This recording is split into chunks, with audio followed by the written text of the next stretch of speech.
faizin. Asyhadu an la ilaha illallah wahdahu la syarika lah wa asyhadu anna Muhammadan abduhu wa rasuluhu la nabiyya ba'dah. Puji syukur kita panjatkan kepada Allah. Salawat dan salam semoga tercurah kepada Nabi besar Muhammad sallallahu alaihi wasallam.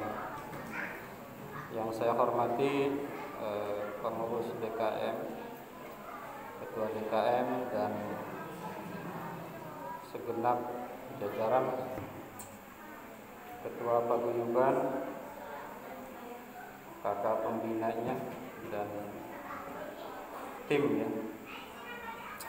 Para Ustadz Kondori, Ustadz Edar, Ustadz Tommy, banyak lagi ya,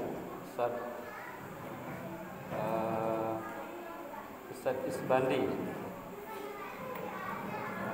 banyak lagi, Pak Ustadz Angkong, ahli insinyur, Ustadz Asep, hadir nggak Ustadz Asep? Ini beliau sudah berhasil membuat kanopi untuk kita semua. Alhamdulillah motor-motor tidak kehujanan. Dan yang lainnya ya, yang tidak bisa disebutkan satu persatu. Para bapak jamaah yang berbahagia, para ibu, adik-adik, saya ingin menyampaikan sebentar lagi kita lebaran. Insya Allah lebarannya hari Kamis. Jadi jangan mengharapkan hari Rabu. Jadi lebaran kita insya Allah hari Kamis ya. Kenapa hari Kamis? Karena Muhammadiyah sudah menyebutkan hari Kamis. Sementara kalaupun beda, itu Muhammadiyah duluan gitu ya. Jadi kalaupun nanti ada beda, Muhammadiyah duluan. Coba aja cek dulu pernah beda, mana yang duluan? Pasti Muhammadiyah. Kalau Muhammadiyah aja hari Kamis, nggak mungkin yang lain hari Jumat gitu ya. Jadi nggak mungkin puasanya 31 hari. Jadi beda antara tahun Hijriah dengan Masehi. Kalau Hijriah itu tidak ada yang 31. Kalau Masehi kan ada Januari 31, Maret 31, Mei ya, dan seterusnya. Hadirin jamaah yang berbahagia, oleh karena sebentar lagi kita bertanya ya, siapakah di antara kita ini yang menjadi pemenang? Nanti kan ada doanya kan, minal aidin wal faizin. Itu artinya bukan mohon maaf lahir batin ya, khawatir tersesat. Artinya adalah mudah-mudahan kita termasuk orang yang kembali kemana? Kembali ke seperti bayi baru lahir. Saya protes sebetulnya lah, kok kembali kayak bayi lagi? Kembali kepada bayi baru lahir, dosanya nol dosanya. Kalau pahalanya bagaimana? Seperti orang yang sudah hidup ribuan tahun. Kalau saya berpikir begitu. Kenapa ribuan tahun? Karena di dalam satu tahun itu ada namanya Lailatul Qadar kan. Lailatul Qadar itu 1000 bulan. 1000 bulan itu 83 tahun. Kalau Pak Okto umurnya sudah 30 tahun, baliknya berarti udah 20 tahun lah kira-kira ya. 20 kali 83, beliau sudah 1600 tahun hidup pahalanya ya. Insya Allah. Maka saya kadang-kadang saya nggak setuju orang yang ayo kita nyari Lailatul Qadar itu pada malam ganjil. Saya nggak terlalu setuju. Saya lebih setuju inna anzalnahu fi lailatul qadar. Ayo kita cari malam Lailatul Qadar itu di setiap malam Ramadan. Jadi dari tanggal 1, 2, 3 sampai 30 ya jangan berhenti taraweh gitu loh, ya Pak. Jangan nunggu nanti tanggal 21 dah gitu. Mungkin di masjid ini man of the match-nya itu Ustadz Kisbandi ya saya kira ya, yang tiap malam taraweh ya. Insya Allah tuh satu malamnya itu Ustadz ada. Itu udah pasti satu malamnya Lailatul Qadar. Cuma khawatirnya udah berlalu ya. Jangan-jangan malam ke-1, malam kedua gitu ya. Ya hanya Allah yang tahu. Sementara ulama memprediksi ya kenapa juga ulama ya. Bukan Allah yang menentukan inna anzalnahu fi lailatil qadar. Itu adalah Allah Subhanahu wa taala. Siapakah orang yang tadi apa? Orang yang al-faizin minal aidin wal faizin. Siapakah orang yang menang? Siapakah orang yang juara? Apakah yang laiknya terbanyak? Kata Pak Fahmi. View-nya jangan banyak-banyak, like-nya aja. Apakah yang like-nya terbanyak ataukah yang seperti apa? Dalam Al-Quran dijelaskan faman zuhziha 'anil nar wa udkhilal jannah. Ukuran orang itu sukses enggaknya itu dua aja. Satu, dia bebas dari neraka. Dua, dia masuk ke dalam surga. Jadi nggak usah neko-neko. Pengen jadi presiden kan susah ya. Pengen jadi apa? Udah dua aja target kita. Faman zuhziha 'anil nar. Yang pertama, kalau kita bebas dari neraka. Wa udkhilal jannah, dan kedua kalau kita dimasukkan ke dalam surga. Bagaimana cirinya?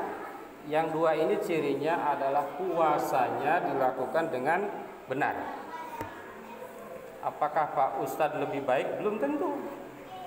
Jangan-jangan yang gak kelihatan itu justru yang paling bagus puasanya, gitu ya. Bagaimana ciri orang yang puasanya bagus? Sebetulnya ada tiga. Yang pertama, dia itu saleh secara individu. Jadi kalau orang di bulan Ramadan dan setelah Ramadan rajin tadarus. Nah, seperti siapa nih? Pak sering tadarus saya lihat Pak Agus, Pak Gunawan, ini salah satu tanda ya. Rajin tadarus, rajin taraweh, rajin iktikaf, rajin berzikir. Nah, ini tanda-tanda yang pertama orang yang sukses di bulan Ramadan tadi, yang puasanya benar. Jadi kalau puasa tapi jarang ke masjid ya bisa dipertanyakan. Jangan-jangan saya nih. Kayak saya ini sering nggak ke masjid.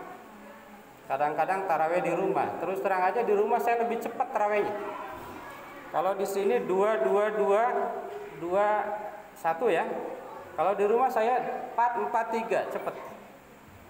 Jadi menggunakan strategi apa namanya itu? 4 4 3 itu. Bertahan apa menyerang gitu. Kalau di sini lebih lama, apalagi ada Bilal ya. Itu nambah lama lagi kan, ada ceramah juga. Itu. Yang kedua, orang yang sukses itu baru 8 menit saleh secara sosial. Jadi yang orang, saya sih contohinnya orang yang mau berzakat. Nah, ini zakat ini harus dilaksanakan. Nggak tahu ini Ustadz Farhan berapa nih di PGB zakatnya. Zakat fitrah ya. Kalau saya hitung kali 180 kali 4 aja ya sekitar 10-an juta ya. Indonesia kalau zakatnya dikumpulin saya hitung minimal terkumpul 7 triliun. Bisa beli 2 kapal selam. Zakat, jadi orang yang nggak mau bayar zakat walaupun puasa itu belum dikatakan berhasil. Terutama zakat mal. Zakat mal ini memang yang paling lemah di antara umat Islam. Saya sering bilang ke teman-teman, kalau dakwah umroh itu gampang. Orang itu rata-rata mau kalau umroh ya, mau ya. Haji, antri, giliran zakat, wah ini paling lemah. Tahun 2019 laporan Baznas umat Islam Indonesia hanya 5% yang bayar zakat. Zakat mal ya. Itu yang kedua. Yang ketiga, saleh secara lingkungan. Nah, ini Pak Arifin yang paham nih. Jadi orang yang puasanya benar, bayar bulanannya ini nggak telat, kira-kira begitu ya. senang nih, nanti saya dapat endorse. Jadi bayarnya tidak telat, parkir mobilnya jangan di jalan Pak. Saya sering ingatin itu, bahaya tuh, parkir di jalan nanti ketabrak orang. Jangan nanam pohon di tengah jalan, pinggir jalan aja. Orang yang puasa tapi nggak peduli lingkungan, ini puasanya dipertanyakan.